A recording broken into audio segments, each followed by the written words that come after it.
ঢিঙত ইটাভাটাই বিপদ কঢ়িয়াই আনিছে এখন বিদ্যালয়লৈ। ইটাভাটাৰ বিষাক্ত ধোঁৱাৰ আৱৰণত চলিছে কণ কণ শিশুৰ পাঠদান।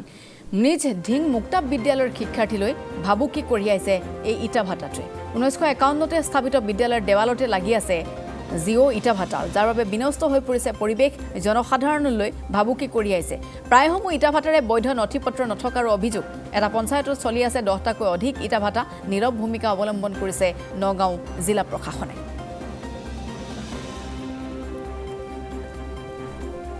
এইটো আচলতে নীতি বহিৰ্ভূত বুলি ক'ব লাগিব, কাৰণ কণ কণ শিশুসকলৰ কাৰণে আমাৰ যিটো এনভাইৰমেণ্টৰ প্ৰয়োজন, সেই এনভাইৰমেণ্টটো ধ্বংস কৰিছে ভাটাটোৱে, হ'লনে নহয়?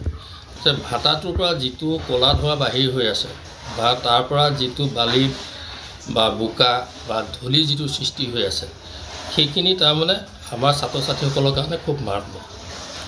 আৰু তাৰ যিটো হুলস্থুলীয়া পৰিৱেশ, সেই পৰিৱেশটোত শিক্ষকসকলে পাঠদান দিয়াত ডাঙৰ অসুবিধাৰ সৃষ্টি হৈছে। গতিকে এই সকলোবোৰ চিন্তা কৰি আমি চৰকাৰলৈ বিনম্ৰভাৱে অনুৰোধ জনাইছোঁ, যাতে তেখেতসকলে চৰকাৰৰ ফালৰ পৰা এটা সুস্থিৰ বাতাবৰণ সৃষ্টি কৰি স্কুলখন পৰিচালনা কৰিবৰ কাৰণে সুবিধা দিয়ে। এইটো ব্যৱস্থা তেখেতে যদি গ্ৰহণ নকৰে, তেতিয়াহ'লে আমি ওপৰ মহলত যোৱাটো মানে সুবিধাজনক হ'ব। আমি ওপৰত জনাওক, তেওঁলোকে কি ব্যৱস্থা কৰে কৰক।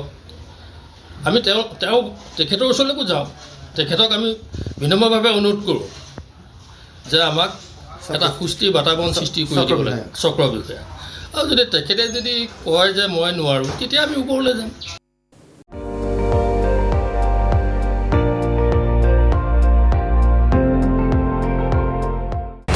আপুনি চাই আছে ND24, সৰ্বশ্ৰেষ্ঠ নহয় সৰ্বোত্তমৰ দৌৰ।